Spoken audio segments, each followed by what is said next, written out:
의 25번째 시간입니다. 이 말씀을 가지고 하나님 나라는 어떻게 이루어지는가, 그런 주제로 말씀을 전하겠습니다. 하나님의 나라는 어떻게 이루어지는가. 어제는 뭐에 대해서 공부했어요? 우리 인류의 궁극적인 소망은 이 땅의 나라가 아니라 하나님의 나라입니다. 거기에 대해서 공부했습니다. 그래서 어제는 전쟁, 그 전쟁이 막 일어나고 적군들이 쳐들어오고 사람이 죽고 불타고 전염병이 창궐하고 그런 가운데도 사람들은 우상을 숭배하고 죄를 짓고 막 이런 절망적인 상황 속에서 이사야가 마지막 때 메시아가 가지고 오는, 메시아가 이 땅에 이루실 하나님의 나라를 바라보는 것을 공부했어요. 이새의 뿌리에서 한 싹이 나와가지고 그 싹이 하나님의 나라를 세울 것이다. 그 싹이 누구였어요? 예수님이죠. 그걸 공부했습니다. 오늘은 이 하나님의 나라를 하나님께서 어떻게 이루시는가, 어떻게 세우시는가, 여기에 대해서 공부하도록 하겠습니다. 자, 오늘 이 11장 이새의 가지에서 한 싹이 나는 그 예언의 계속입니다. 계속인데 바로 그날에 하나님께서 어떻게 하시느냐, 이 하나님 나라를 어떻게 하시느냐, 세우냐 하면은 온 세계 열방에 살고 있는 사람들이 다 볼 수 있도록 하나님이 깃발을 높이 세울 거라고 말씀을 합니다. 그죠? 그냥 이사야서를 이렇게 읽어가지고는 무슨 말인지 하나도 몰라요, 우리가. 그래서 오늘 이제 여러분 이렇게 하나님 말씀 잘 공부를 하셔야 돼요. 왜냐하면 이 말씀을 우리가 꼭 들어야 되기 때문에 하나님 이사야 선지자를 통해서 우리에게 주신 말씀이에요. 하신 말씀입니다. 그런데 이 말씀을 하실 때는 우리가 살고 있는 시대로부터 한 2700년 전이고, 또 그 나라도 우리나라가 아니라 저 이스라엘이라고 하는 우리와는 언어도 다르고 문화도 다르고 모든 게 다른 그 나라 백성들에게 그 시대에 주신 말씀이기 때문에 우리가 읽어가지고 여기 나온 지명이라든가 뭐 나라라든가 뭐 하나 우리가 흥미를 끌 수 있는 것들이 없어요. 그래서 이 말씀을 우리가 잘 해석을 하고 이해를 하는 것이 중요합니다. 하나님 2700년 전에 그들의 언어를 그들의 역사와 문화 속에서 이스라엘 사람들에게 주어졌기 때문에 우리가 그냥 이해하기는 어렵죠. 그러나 그 말씀이 이 사람들에게만 주신 말씀이 아니고 오늘 우리에게도 역시 주신 말씀이기 때문에 우리가 이 말씀은 중요하고 우리 꼭 이해를 해야 됩니다. 자, 뭐라 그러냐면 이 말씀을 그냥 일단 주어진 문자 그대로 2700년 전에 이스라엘 사람들에게 주어진 문자 그대로 한번 이해해 보는 것이 중요하겠어요. 하나님께서 그날에 이제 우리는 언제인지를 알고 있는데 하여튼 그날이라고 해봅시다. 하나님이 정하신 그날에 깃발을 세우신다 그랬어요. 그러니까 이사야는 지금 누구에게 설교하고 있는 거예요? 지금으로부터 2700년 저 팔레스틴 땅에 살고 있는 유다 예루살렘 백성들을 향하여 설교하고 있는 거예요.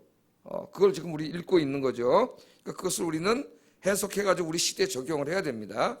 자, 하나님이 온 세계 열방에 살고 있는 사람들이 다 볼 수 있도록 깃발을 세우니까 온 세계 사람들이 다 볼 수 있을 정도로 깃발을 세우면 얼마나 높이 깃발을 세워야 되겠어요. 그 길을 세우신다고 말해요. 근데 그 깃발을 세우는 목적은 뭐냐면은 그 깃발을 보고 말씀 그대로 하면 남은 자들이 돌아오게 하기 위해서요. 돌아오게 하기 위해서다. 그렇게 말을 합니다. 일단 그 말씀 그대로 한번 문자 그대로 읽어보겠습니다. 11절 12절 읽어봅니다. 시작.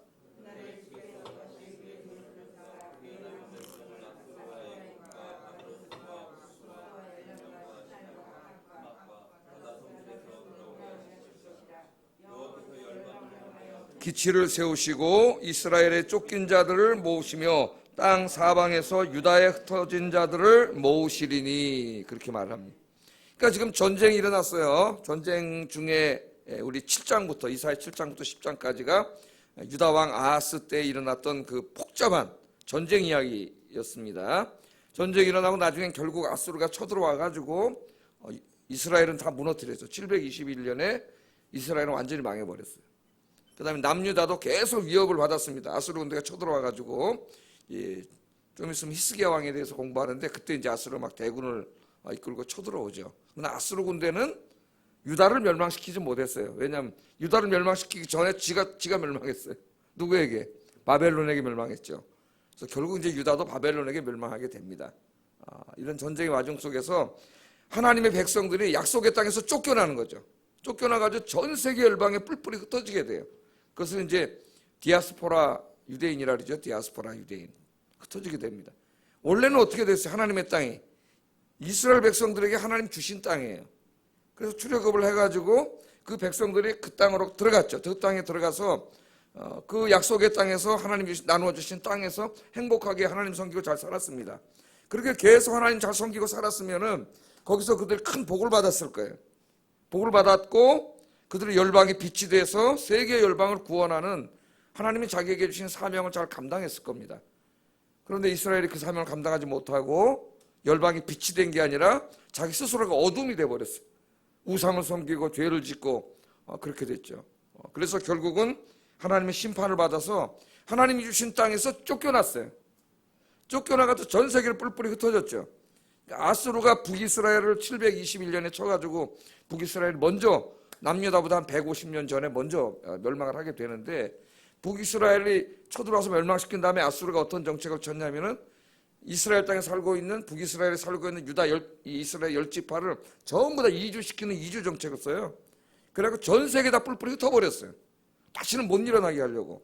그래서 그 이후로는 다시는 못 일어났죠. 거기는 없어져 버렸습니다. 이스라엘은 다 없어져 버렸어요. 자, 그런데 우리 성경에는 그 시대의 그런 이야기들이 조금 다루고 있고 잘 안 나오지만은 이 카톨릭 성경에 보면은 이 시대를 다룬 성경이 토빗서하고 유디서라고 하는 것이 있는데 토빗과 유디서라는 게 있어요.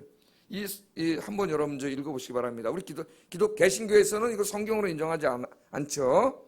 구약 39권에 들어가지 않습니다. 그러나 카톨릭은 이걸 제2의 경전이라 해서 마카비 1, 2, 3, 4서하고 집회서하고 이게 들어가 있어요. 유디 토비스. 한번 읽어보면 굉장히 재밌습니다. 무슨 동화 같아요. 동화. 그러니까 한번 여러분 요새 핸드폰 있는데 카톨릭 성경 공짜로 다 이렇게 다운받아가지고 한번 읽어보시면 재밌습니다. 이게 뿔뿔이 다 흩어졌어요. 근데 그 흩어진 가운데서도 하나님 앞에 돌아온 사람이 어제 있다 그랬잖아요. 그죠? 그때 깨닫고 돌아온 자들이 있는데 그 사람들을 성경에서는 누구라는 말이에요? 남은 자들이라 그랬죠. 남은 자들. 바울은 그 사람들을 하나님의 택하신 자들이라 이제 로마서에서 그렇게 하죠. 그 남은 자들, 택하신 자들, 그 죄악 세상 한가운데서도 끝까지 믿음을 지켰거나 혹은 맨 처음에는 우상을 섬겼지만 회개하고 하나님께로 돌아온 사람들이에요. 예. 자, 뿔뿔이 다 흩어져가지고 이제 다 망한 거죠. 그 나라 자체가 없어진 건데 이사야는 지금 그런 가운데서 뭘 보는 거예요? 하나님이 깃발을 다시 세우신다는 거예요. 깃발을 높이 드니까 그 깃발을 보고 저 열방에 흩어졌던 그 많은 하나님의 백성들이 깃발을 보고 하나님 깃발로 세우신 시온으로 다시 어떻게 해요? 몰려오는 거예요. 몰려오는 거예요. 그러니까 하나님 깃발을 왜 세우신 거예요? 모으시려고 택하신 백성들, 남은 백성들을 남은 자들을 모으시려고 다 이렇게 모은 거죠. 자, 이 예언이 언제 이루어졌느냐? 이 예언이 언제 이루어졌느냐? 당연히 이제 구약을 연구하는 사람들이나 나중에 신학자들이 관심을 갖겠죠. 그러나 우리가 이 이후에 이스라엘의 역사를 살펴보면은 이 예언이 이루어진 적은 한 번도 없습니다. 북이스라엘이 회복된 적이 없어요. 그냥 흩어져 가지고 신약 시대에 보면 사마리아인들이라 그래서 유대인들은 상종도 안 했어요.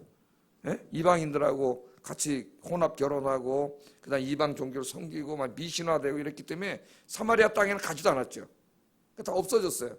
더더군다나 오늘 말씀을 읽으면 북이스라엘과 유다가 다시 합쳐가지고 하나의 나라를 다윗 왕국처럼 하나의 나라를 이룬다고 예언하고 있는데 지금까지 그런 일은 이루어진 적이 없습니다. 그러니까 우리는 이 말씀을 보면서 이 말씀이 문자적으로 이스라엘 민족의 회복이 아니라는 걸 알 수가 있어요. 그건 이루어진 적이 없습니다. 그러니까 이 말씀은 상징적이고 신학적인 예언이에요. 신학적인 예언. 그럼 이 예언이 언제 이루어졌냐면은 바로 지금으로부터 2000년 전에 예수님이 이 땅에 오심으로 이루어져요. 오심으로. 그러니까 하나님은 단지 이스라엘 백성 깃발을 세워서 그 이스라엘 민족 그 사람들을 구원하려고 하는 게 아니고 여기에 예언은 하나님께서 온 열방 민족 가운데 하나님의 택하신 백성들을 다 구원하시겠다고 하는 하나님의 예언의 말씀이에요.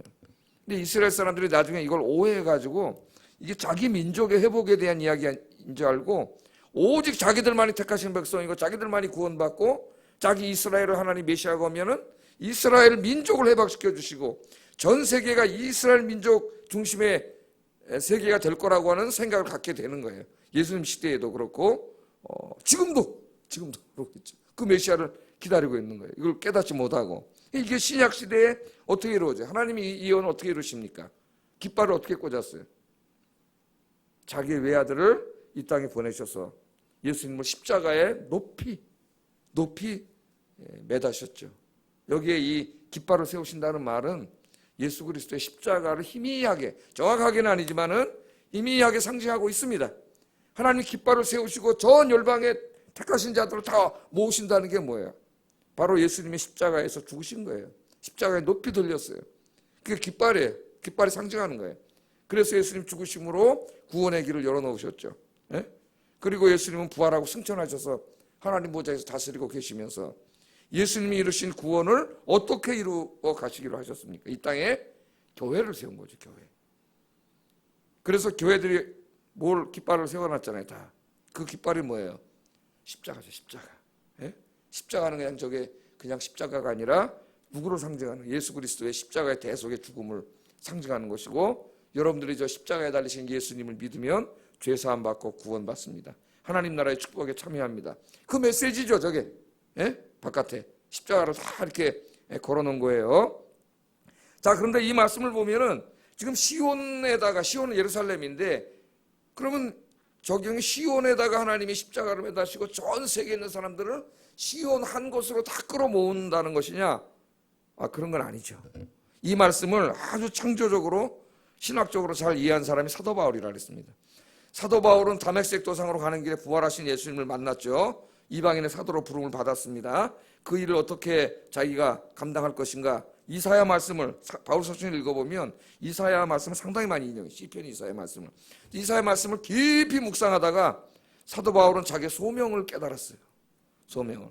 그러니까 지금 이사야서를 읽어보면 여러 번 나와요. 이런 비슷한 구절이 여러 번 나오는데, 하나님이 깃발을 세우시고 온 열방이 시온산으로 그 깃발을 보고 다 모여들어요.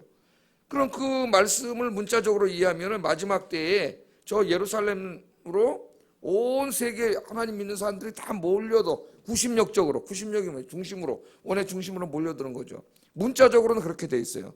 선지서에. 그러나 바울은 이것을 창조적으로 이해했습니다. 하나님이 깨닫게 해주신 거죠. 그것을 원심력적으로 적용을 했어요. 그러니까 사도 바울은 전 세계를 돌아다니면서 열방 사람들을 다 전도해가지고 예루살렘으로 데려온 게 아니에요. 자기가 예루살렘으로 올 때는 뭐만 가져왔어요? 헌금만 가져왔어요. 헌금만. 이방 교회들이 거둔 헌금만 가져왔어요. 왜? 그 헌금이 이방 교회들이 세워졌다는 증거야. 증거. 그 사도 바울은 전 세계로 갈 수 있는 데까지 다 갔어요. 다 가서 뭘 세웠어요? 복음을 전하고 십자가를 세웠죠. 십자가. 그러니까 이사야서에서 예언하고 있는 예루살렘 성전을 그 성전으로 데려온 게 아니라 그 예루살렘 성전을 전 세계 가는 곳마다 세운 거예요. 그 성전이 뭐예요?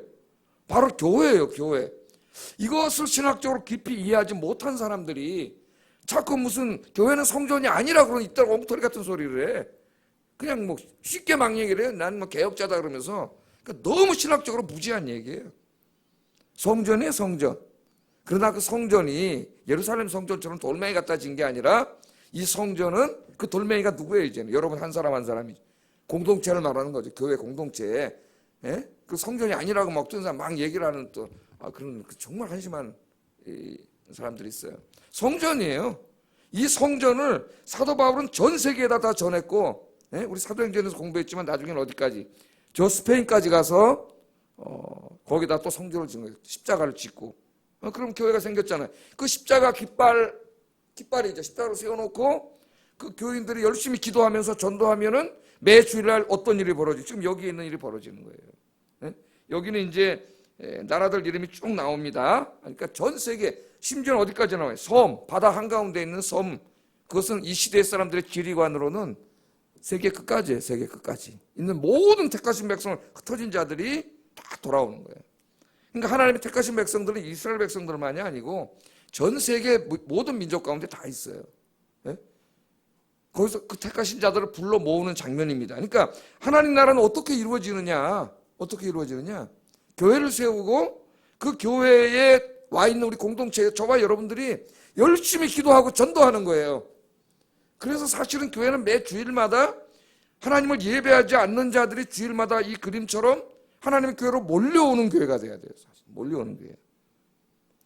시온성의 마지막 때 수많은 사람들이 예루살렘으로 몰려오는 환상을 바울은 늘 품었는데 그것을 구심력적으로 실천한 게 아니라 어떻게 실천했다고요? 실천했다. 원심력적으로. 그 십자가의 교회를 세운 거예요. 그래서 우리들은 자꾸 교회를 세워야 돼. 교회가 없는 곳에는 교회를 세워야 돼. 한 교회가 비대하게 한 교회만, 몇몇 교회만 커지는 것은 성경적이지 않아요. 그건 욕심이에요. 교회가 없는 곳에 자꾸 교회가 세워져야 되고 그 십자가 기치하에 그 동네에 믿지 않는 사람들이 가까운 곳에 모여야지. 사실은 교회는 가까이 있어야죠. 그죠? 그래 주중 예배도 오고 항상 와서 새벽 기도도 하고 그렇게 하잖아요. 예? 그래서 그 교회 와서 예배하는 거예요. 예? 자, 하나님 나라는 그렇게 이루어집니다. 하나님의 백성들은 그렇게 만들어져요. 그러므로 하나님이 이 땅에 교회를 세우신 목적, 저와 여러분을 세우신 목적이 분명해지죠. 예? 교회는 단지 그냥 전도는 교회 커지고 우리 교회 커져서 크게 짓고 야 우리 교회 커 그럼 목사가 뭐 어깨 힘들어가고 그런 유치한 짓을 하려고 하는 게 아니에요. 하나님이 온 세상을 구원하고 이 땅에 하나님 나라를 세우시는데 부름받은 거예요. 우리가 그것을 오늘 이 본문이 가르쳐 주는 거예요. 그래서 지금도 이 일은 진행 중에 있습니다. 완성되지 않았어요. 2000년 전에 예수님이 오셔서 이미 십자가의 깃발을 세우셨고 그 예수를 믿는 사람들을 계속 지금 어떻게 교회를 세우시고 깃발을 세워가죠. 그게 우리 저 북한 땅도 빨리 지금 공산주의자들이 1%도 채 되지도 않아요. 1%도 안 되는 놈들이 정권을 잡아서 못된 짓을 하는 거예요 지금. 예? 저 공산주의자들이 속히 무너지고 북한 땅이 통일이 되면 원래가 북한 땅에 얼마나 교회가 많던 것이에요. 저 김일성 동상 다 헐어버리고 저 넓은 땅에 가는 곳마다 교회를 세우고 한국 땅에 목회자가 너무 많아서 지금 포화 상태인데 통일되면 모자라. 신학생들이 더 많이 나와야 돼요. 가서 교회를 세우고 이 나라가 그렇게 되므로 또 저 중국으로 그죠? 저 소련으로 복음 전하는 그런 나라가 되도록 여러분 열심히 기도하시고 사명 감당하는 여러분 되기를 주의 이름으로 축복합니다. 이게 우리 교회를 세우신 목적이고 저와 여러분을 구원하신 목적이에요. 우리가 이렇게 신학적으로 성경적으로 이것을 잘 알아야 되는 거죠. 자, 그런데 교회가 이 복음을 통하여 열방에 흩어져 있는 우리 주변에 지금 택하신 자들이 있습니다. 아직 믿지 않는 택하신 자들이 있죠. 우리 주변에 그런 사람들을 뒀다는 것은 우리가 전도해서 구원시켜야 되는데 우리가 게으르면 어떻게 돼요? 다른 교회 사람들이 전도해서 그쪽 교회로 갈 거예요. 네? 그러니까 교회는 많아요. 하나님의 십자가는 많은데 우리 주변의 사람들은 우리가 전도해서 우리 교회 오게 해야지 우리가 전도를 안 해가지고 다른 교회가 전도해서 그쪽 교회로 가면은 우리는 하나님 앞에 책망받는 거예요. 교회가 작아서 책망받는 게 아니라 하나님의 사명을 감당하지 못한 게을렀기 때문에 우리가 책망을 받는 거예요. 우리가 최선을 다해서 여기는 택하신 백성들 구원했는데 택하신 백성들 그만큼밖에 안 살아. 여기는. 그럼 할 수가 없는 거지 뭐. 그거는. 예? 그러나 우리가 게을러 터져가지고 전도 안 하고 그래 저쪽 사람들이 와서 전도해가지고 다 글로 가버리면은 우리는 사명을 감당하지 않는 거예요. 택하신 백성들은 하나님이 어떻게 해서든지 구원을 하십니다. 그러나 내 주변에 믿지 않는 택하신 백성들을 두신 것은 나보고 전도하라고 두신 거예요. 근데 내가 안 해가지고 다른 사람이 전도해서 글로 가버리면은 나는 하나님 앞에 책망을 받는 거예요. 우리가 이제 이 사명을 열심히 감당해야 되는데 사탄이 역사예요. 방해를 한다 그랬습니다. 근데 오늘 말씀에도 상징적으로 그런 말씀들이 있어요. 15절 16절 한번 읽어보겠습니다. 시작.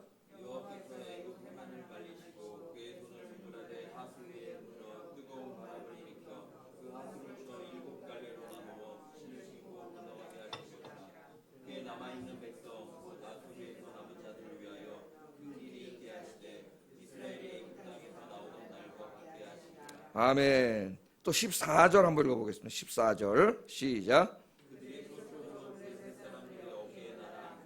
함께 동방 백성을 노략하여 에돔과 모압의 손을 대며 암몬 자손을 자기에게 복종시키리라 이렇게 말합니다. 여기 보면 굉장히 많은 나라들이 나와요.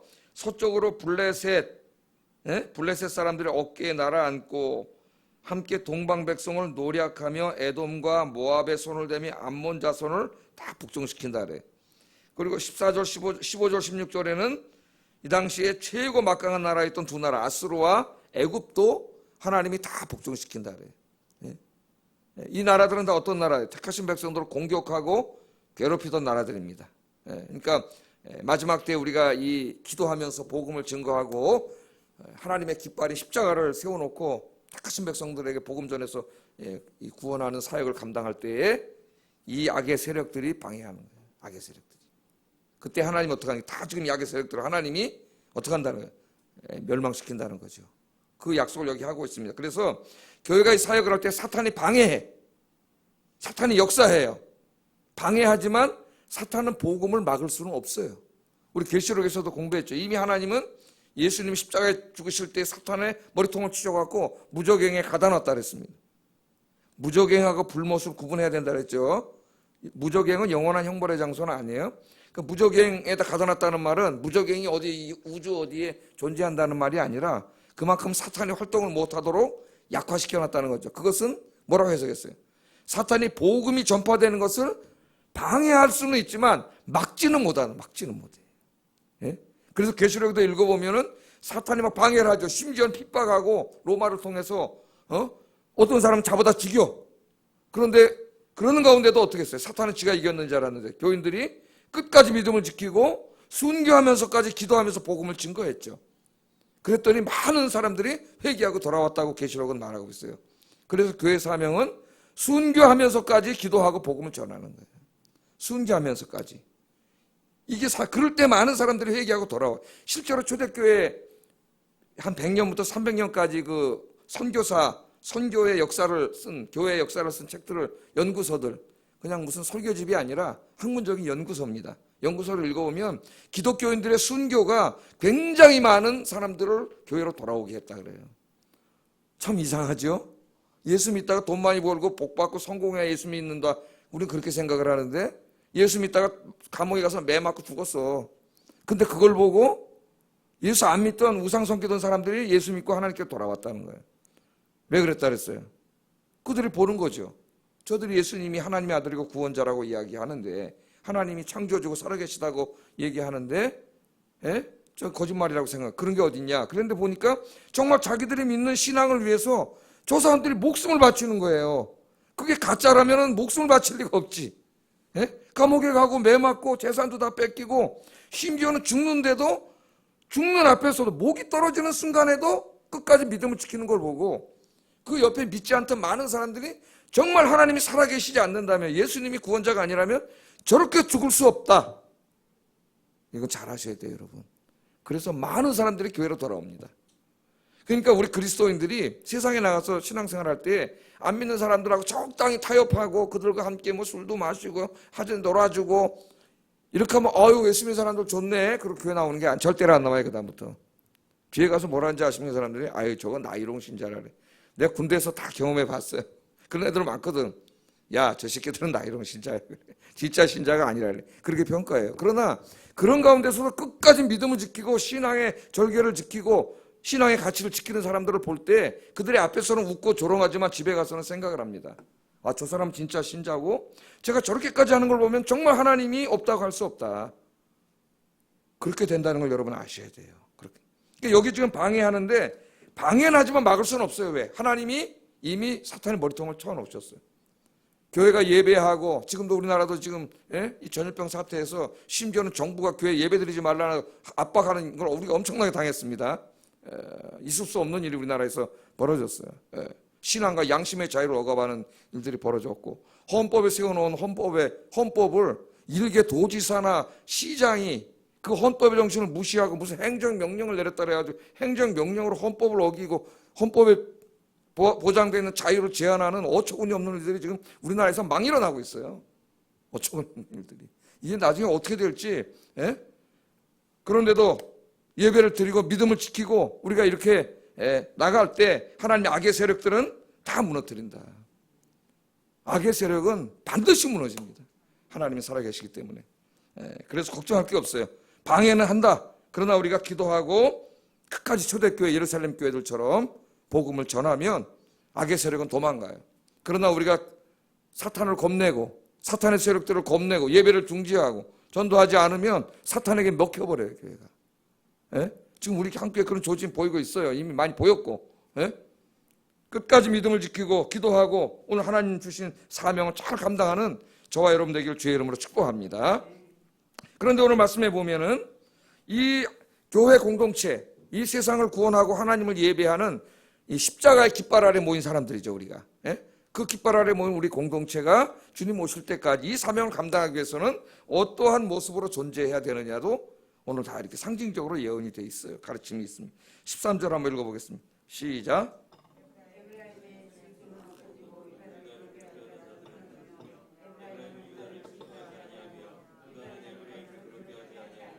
아멘. 자, 에브라임은 누구죠? 12지파 중에 에브라임 지파죠. 그런데 여기 에브라임은 북이스라엘을 말합니다. 선지서를 읽어보면 북이스라엘을 에브라임이라고 많이 얘기해요. 에브라임아, 에브라임아. 그 에브라임이 뭔지 모르면 이게 무슨 말인지 몰라요. 왜 북이스라엘을 에브라임이라고 그랬을까요? 북이스라엘을 누가 세웠어요? 여로보암이 세웠죠. 여로보암이. 물론 그 다음에 구태타가 엄청 많이 일어났지만 여로보암이 세웠습니다. 여로보암이 어느 지파예요? 에브라임 지파 사람이에요. 그래서 이스라엘을 말할 때 어떨 때는 에브라임아 그렇게 말해요. 에브라임아. 그러니까 오늘 보면은 에브라임의 질투, 에브라임이 북이스라엘의 유다를 굉장히 질투, 거기 성전도 있었고, 예? 그러니까 질투하고 서로 싸웠는데 이 마지막 때에 십자가의 깃발 아래 모인 그 공동체는 사람들은 다시는 유다 사람과 예루살렘이 싸우지 않고 하나가 되는 모습이에요. 그런데 아까도 제가 말했지만 이 예언 이후에 이스라엘과 유다가 무슨 하나가 돼서 한 나라를 이룬 적이 없습니다. 이스라엘 10지파는 다 없어져 버렸기 때문에 그러므로 이 말씀은 이 마지막 때에 세워질 이 땅의 교회의 모습이에요. 교회의 모습. 그러니까 교회는 정말 다양한 사람들이 모이죠. 또 바울이 전도할 때는 유대인들과 헬라인들은 원수지간입니다. 원수지간에 상종도 안 해요. 그런데 바울이 복음을 전해서 유대인도 예수를 믿게 됐고 헬라인도 예수를 믿게 됐어요. 이 두 사람이 바울이 모이시오 이렇게 교회에 모여봤더니 여기 유대인도 왔고 헬라인도 여기 와 있잖아요. 딴 때 같으면 쳐다보지도 않는데 이 원수지간이 교회 와서 어떻게 돼요? 하나가 돼요. 이 가르침을 이제 에베소서 4장이라든가 갈라디아서 3장이 가르치면서 특별히 갈라디아서 3장 28절 한번 찾아보세요. 갈라디아 3장 28절. 시간이 뭐 30분 지났네. 끝내겠습니다.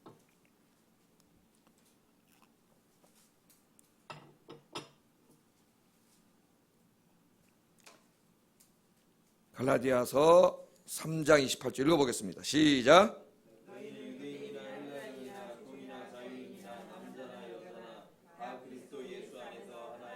예, 오늘 이 말씀은 바로 이 말씀이 교회 안에서 이루어져야 함을 사도 바울이 가르치는 말씀이죠. 교회는 어떻게 해야 되느냐? 너무나 다른 사람들이 어떻게 보면 하나 되기 어려운 사람들이 이곳에 모였어요. 예? 그렇죠? 우리나라에는 뭐 지역 갈등도 있고 이념 갈등도 있고 뭐 빈부 갈등도 있고 우리나라처럼 세상에 갈등이 많은 나라가 없습니다. 그런데 우리 교회 공동체 보면 이게 다 하는 사람들이 모였어요. 지역도 다르고 고향 다르고 뭐 이념도 다르고 이런 사람들인데 우리가 그런 인간적인 죄성이 완전히 없어지진 않았다 할지라도 우리가 한 공동체로 이루고 있잖아요. 지금 예수 그리스도 안에서 뭐라 그랬어? 우리는 하나다. 이 말은 한 가족이다 그 말이야. 한 가족. 그러니까 아직도 이 구원이 완전히 이루어지지 않았기 때문에 때로는 죄성이 나와가지고 그런 것 때문에 갈등이 조금씩 있을 수 있지만 우리는 끊임없이 뭘 추구해야 돼요? 하나 되면 추구해야 되죠. 여기 지금 갈라디아 3장 28절에 나오는 남자와 여자, 유대인과 헬라인, 종, 자유자는 이 당시에 있는 갈등 구조 중에 최상의 갈등, 최악의 갈등 구조에 있는 사람들입니다. 도저히 하나 될 수 없는 사람들인데 예수님 안에서는 하나가 되는 거예요. 왜? 서로 용서하기 때문에. 한 가족이잖아요. 우리는 한 가족. 로마서에서 공부하고 있죠 지금. 우리가 한 가족이에요. 그래서 어떤 교회가 돼야 돼요? 서로 용서하고 화해하고 서로 사랑하는 공동체가 돼야 됩니다. 그게 바로 하나님 나라의 모습이에요. 하나님 나라에는 미움과 갈등과 다툼은 그런 게 없어요. 그러므로 용서하지 못하고 갈등하고 싸우는 사람은 하나님 나라에 합당하지 않습니다. 하나님 나라는 그런 게 설 자리가 없어요. 다 용서하고 화해하고 사랑해요. 그래서 우리 교회가 그런 공동체로 존재해야 됩니다. 그래야 이 땅에 하나님 나라가 있다는 것을 보여줘야 돼. 교회는. 그런 교회가 물고 다투고 싸우면 어떻게 한다 그랬죠? 피차 망한다 그랬죠. 사탄에게 망하는 거예요. 그래서 사탄은 우리의 다름을 이용해가지고 서로 갈등하게 하고 자꾸 싸우게 하고 시기하게 하고 질투하게 하고 교만하게 하고 깔보게 하고 교회 안에 막 지금 무너지잖아요. 이것 때문에. 이게 완전히 없을 수는 없습니다. 우리 다 죄인이에요. 저 자신도. 그러나 이런 나쁜 마음이 생길 때 이거 사탄이 주는 마음이에요. 끊임없이 어떻게 기도로 이것을 소멸시켜야 되죠. 그리고 오늘 이 말씀을 보면서 용서하고 화해하고 정말 가족 같은 공동체를 이루면 그때 정말 우리는 그 자체만으로도 우리 주변에 많은 사람들을 구원할 수 있어요. 이 일에 우리 하나하나가 힘써야 됩니다. 그래야 진짜 교회가 되는 거예요. 그렇게 된 사람들의 모임을 성경에서는 교회라 해요. 에클레시아, 교회. 그냥 어떤 데는 교회 명패만 붙였다고 교회지만 진짜 성경에서 말하는 교회는 하나된 교회예요. 사랑으로. 우리 아이언교회가 그런 교회가 되기를 바라고 이 일을 위해서는 우리 한 사람 한 사람이 이 말씀을 기억하면서 힘쓰시기를 주의 이름으로 축복합니다. 기도하겠습니다. 하나님께서 우리 아이언교회를 이 땅에 세우시고 우리를 구원하신 목적, 이곳에 십자가의 깃발을 우리가 세웠습니다. 이 아래 수많은 죽어가는 영혼들을 모아야죠. 구원하는 사명을 잘 감당하게 하소서. 내가 잘 감당하게 하소서. 다른 사람 말할 필요 없어요. 내가 감당하게 하소서. 첫째 기도 제목이고, 두 번째는 이 교회가 그 일을 감당하기 위해서 사랑하고 화해하고 용서하고 진짜 천국 같은 가족 같은 교회를 만드는 일에도 내가 먼저 힘쓰게 하소서. 기도하겠습니다. 사랑과 은혜가 충만하신 아버지 하나님, 전쟁의 소용돌이